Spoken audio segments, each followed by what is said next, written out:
नमस्कार स्वामी भक्त हो. श्री स्वामी समर्थ. मी सुनीता राजपूत स्वामी ओम चॅनलमधनं बोलते. तर आजपासून आपल्याला सोनालीताई गुरुचरित्र कथामृतसार ह्याचं पारायण करून घेणार आहेत. आणि खूप मेहनतीने त्यांनी हे आपल्याकडे रेकॉर्डिंग पाठवलं आहे.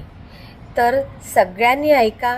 बऱ्याच मठांमध्ये ताई सांगत होत्या की हे आपले जे सोनलताई वेगवेगळे गुरुचरित्र म्हणा, कथामृत, स्वामीचरित्र, सारामृत ह्याचे सगळे जे आपल्याकडे पारायण होत आहेत त्या बऱ्याच मठांमध्ये ते ऐकवले जात आहेत. तर त्यासाठी तुम्हीही हे ऐकू शकता आणि ऐकून आपलं पारायण पूर्ण करू शकता. तर आजपासून ह्या गुरुचरित्र कथामृतचे अध्याय सुरू होतील आणि सगळ्यांनी त्याचा लाभ घ्यावा ही विनंती. श्री स्वामी समर्थ. श्री स्वामी समर्थ. श्री स्वामी समर्थ.